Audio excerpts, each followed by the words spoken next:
டேய் காத்து சூப்பரா அடிக்குதுல. ம். டேய் என்னடா ஆச்சு? டேய் ரொம்ப கடல்ல மாட்டிக்கலண்டா. வருமானம் கூட அவ்வளோ வரதே இல்லை. என்ன பண்ணுறதுன்னு தெரில. செத்துலாமா தோணுதுடா. டேய் அப்படிலாம் சொல்லாதடா. என் நிலைமைய பார்த்தல, வேற என்னடா பண்ணுறது? டேய் தசம்பாங்கெல்லாம் கரெக்டாக கொடுக்குறியாடா? அல்லனா உன்னால முடிஞ்சதை ஏழைகளுக்கு கொடுத்து உதவியாச்சும் பண்றியாடா? டேய் எனக்கே வருமானம் ரொம்ப கம்மியாக வருது. இதெல்லாம் எங்கேருந்துடா பண்ணுறது? அதெல்லாம் பண்ணுறது இல்லடா.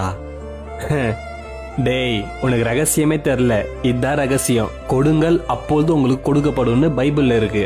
இதுக்காக நீ ப்ரேயர் பண்ணாலாம் ஒண்ணுமே நடக்காது. கொடுத்தாதான் கொடுக்கப்படும். இந்த 2 விஷயத்த மட்டும் நீ கரெக்டா பண்ண, ஏசப்பா உன்னை பல லட்சத்துக்கு ஓனரா வைப்பாடுறா. டேய் என்னடா சொல்கிற? டேய் சாரிபாத்னு ஒரு ஊர் இருந்தது. அந்த ஊர்ல ரொம்ப பஞ்சம். ரொம்ப நாளா மழையே இல்ல. அந்த ஊர்ல ஒரு விதவை இருக்காங்க. அந்த விதவைக்கு மறுநாள் சாப்பாடு கூட ஒண்ணுமே இல்ல. அந்த விதவையும் ரொம்ப ப்ரேயர்லாம் பண்ணி பாக்குறாங்க. ஆனா ஒன்னும் அந்த மாதிரி தெரியல. அவங்க கிட்ட கொஞ்சோண்டு மாவு, கொஞ்சோண்டு எண்ணெய், ஒரு கைப்பிடி அளவுதான். இதை சாப்பிட்டுட்டு அவங்களும் அவங்க பையனும் செத்துடலாம் அந்த ஒரு பிளான்ல இருக்கிறாங்க. அந்த சமயத்துல தான் ஏசப்பா எலியாவை அவங்க வீட்டுக்கு அனுப்புறாரு. அந்த சமயத்துல எலியா அந்த விதவை கிட்ட எனக்கு ரொம்ப பசிக்குது, சாப்பிட ஏதாச்சும் இருந்தா எடுத்துட்டு வாங்கன்னு சொல்றாரு. அப்போ அந்த விதவை எலியா கிட்ட சொல்றாங்க, என் கிட்ட கொஞ்சமா ஒரே ஒரு கைப்பிடி மாவும் கொஞ்சோண்டு எண்ணெய் தான் இருக்கு. இதை சாப்பிட்டுட்டு நானும் என் பையனும் சாவ போறோம் அப்படின்னு சொல்றாங்க.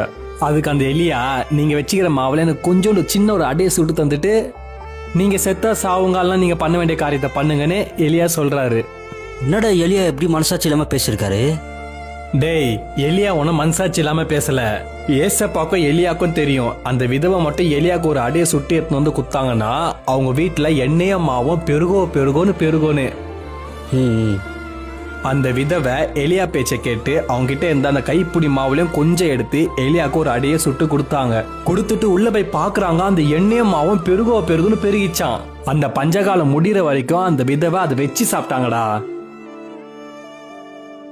நீயும் நான் சொன்ன இந்த 2 விஷயத்த ட்ரை பண்ணி பாரு. கண்டிப்பா 100% உன் வாழ்க்கையா மாறும்டா. சரிடா, நீ சொன்ன மாதிரி ஒரு 3 மாசம் நான் கண்டினியூவா பண்றேன். மாசம் தசம்பாகம் கரெக்டாக கொடுத்துட்றேன். முடிஞ்ச அளவுக்கு ஏழைகளுக்கு ஹெல்ப் பண்றேன்டா. சரிடா, வா கிளம்பலாம், டைம் ஆயிடுச்சு.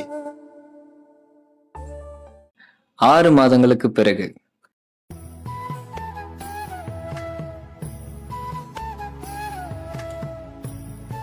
காட்வின் வாடா. என்னடா வேற லெவல் ஆயிட்டியே. ஆமாண்டா, அன்னைக்கு நீ சொன்ன மாதிரி ஏசப்பா இப்போ என்ன லட்சத்துக்கு அதிபதியாக வச்சிருக்காரா. அன்னைக்கு மட்டும் நீ எனக்கு சொல்லி புரிய வைக்கலனா என் வாழ்க்கையில் இந்த மாதிரி மாறி இருக்காதடா. டேய் நான் இல்ல, ஏசப்பா. ஆமாடா, 10,000 ரூபாய் தசம்பாக்கு கொடுக்குற அளவுக்கு ஏசப்பா என்ன ஆசீர்வச்சிருக்காரா. நிறைய ஏழைங்களுக்கு உதவி பண்ற அளவுக்கு ஏசப்பா என்ன ஆசீர்வச்சிருக்காரா. ஸோ பணத்துக்காக ப்ரேயர் பண்ணி உங்க டைமை வேஸ்ட் பண்ணாதீங்க. கொடுங்கள் அப்பொழுது உங்களுக்கு கொடுக்கப்படும். இதுதான் ஃபார்முலாவை யூஸ் பண்ணுங்க, லட்சத்துக்கு அதிபதி ஆகுங்க.